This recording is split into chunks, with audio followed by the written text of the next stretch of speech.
Jax, they brought me the spicy beef burger. You know I'm a vegetarian. I ordered the veggie burger with extra avocado. So, are you going to eat it? You're just poking it, like you're trying to have a very serious, very silent conversation with it. I don't know what to do. I don't want to be that person, a Karen. The restaurant is totally slammed. Everyone else seems happy, and I really don't want to cause a scene. I guess I'll just eat the fries and find a protein bar when I get home. Whoa, stop. Right there. You are not going to sit there and eat a sad pile of fries for dinner. What you're feeling is something almost everyone goes through, the social anxiety of complaining.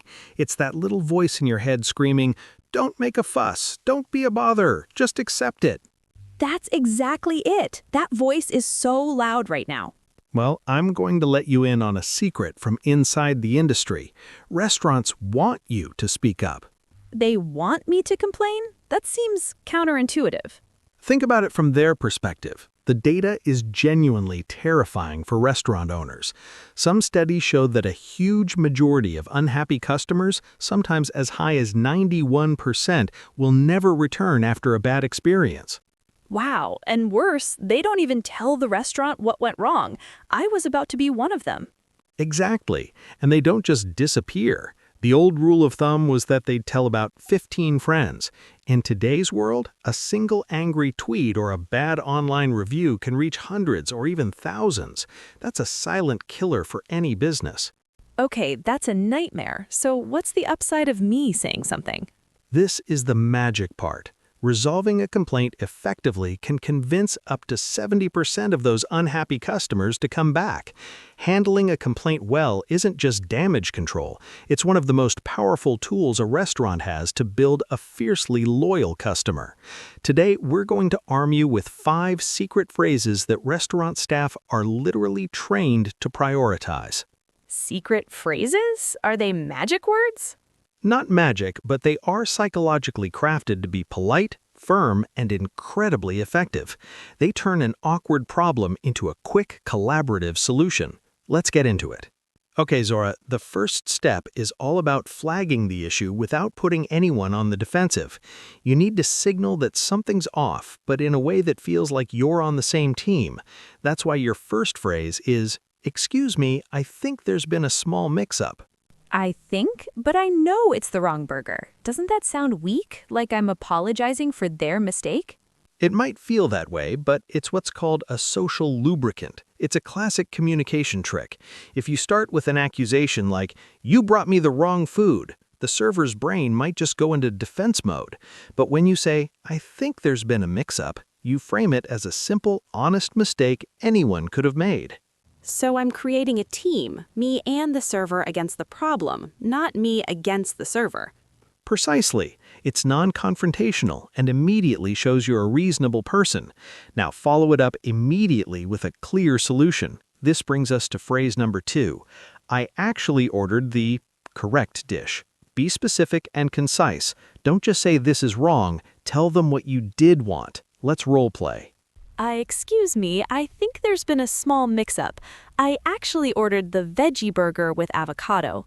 Perfect! See how that flows? It's polite, clear, and gives them everything they need for a quick fix. For any good server, that combo is a green light. Their training just clicks on. Acknowledge the issue, apologize, and act. You haven't blamed them, you've just pointed out an error and handed them the solution. Okay, that makes sense for a simple mix-up, but this isn't just a preference, it's a dietary thing. I'm a vegetarian. What if I had a severe food allergy and this was a plate full of peanuts? The stakes are way higher. You're absolutely right, and that's when you need to upgrade your language to signal a higher priority. This is where phrase number 3 comes in, and it's a powerful one. I'm sorry to bother you, but I specifically asked for no meat, dairy, or nuts, etc. Ah, the word specifically, so that's the key.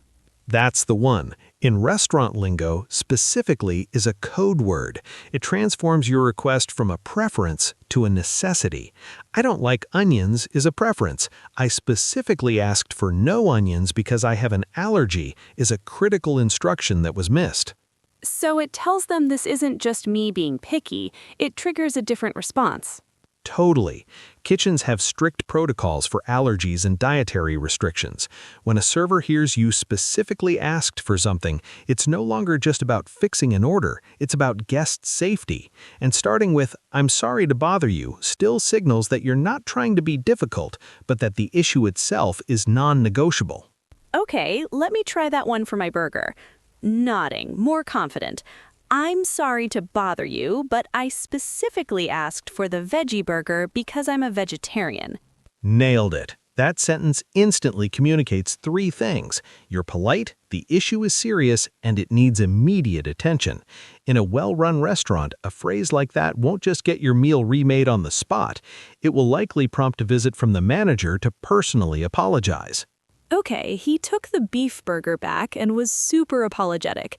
But now my friends are all eating and they're almost halfway done. I'm just sitting here. Soon I'll be the only one with a full plate while they're ready for the check. This is my other fear. Another totally common anxiety point. You have to manage the timeline because the goal is to eat with your friends, not after them. This is why right after they've acknowledged the mistake, you use phrase number 4. How long will the correct order take? Is that okay to ask? It feels a little pushy, like I'm rushing them. Not at all. It's a practical question. It does two things. First, it puts some gentle pressure on the kitchen to prioritize your remake. A good server will run back to the kitchen and tell them, "We need a refire on table 12, on the fly." And the second thing? It gives you the info you need to manage the social dynamic. If they say, "It'll be about 5 to 7 minutes, you can ask your friends to slow down. If they say, "The kitchen is slammed, it might be 15 minutes, you can say, "Please, go ahead and finish. Don't let your food get cold. I insist." It puts you back in control. Okay, but what if it all goes wrong again? What if it takes forever and our server starts avoiding eye contact? That's the worst. Then and only then do you bring out the final phrase. This is your polite but firm escalation. Phrase number 5 is, "Would it be possible to see the manager?" The nuclear option. Asking for the manager feels so final. I know, but asking this way is so much more effective than demanding, "Get me your manager." The phrase, "Would it be possible?" is respectful but clearly signals a problem the server might not be empowered to solve. Managers live and breathe service recovery. They have the authority to do things a server can't, like comp the dish or send over a round of free desserts. Think of it less as getting someone in trouble and more as activating the restaurant's final customer service tool. So, let's run through the full toolkit one more time. You've got your gentle opener. Excuse me, I think there's been a small mix-up. Then I give them the solution. I actually ordered the... Exactly. And if it's a serious dietary issue, I specifically asked for... That's the urgency flag. Then, to manage the clock, I ask, how long will the correct order take? and the final escalation, only for big problems. Would it be possible to see the manager? I feel like I have a superpower. I'm no longer afraid of a restaurant getting my order wrong. It is a superpower. It's the power of polite, effective communication. You're not just complaining, you're helping the restaurant live up to its own standards. Trust me, they want you to have a great time. These phrases just help them help you.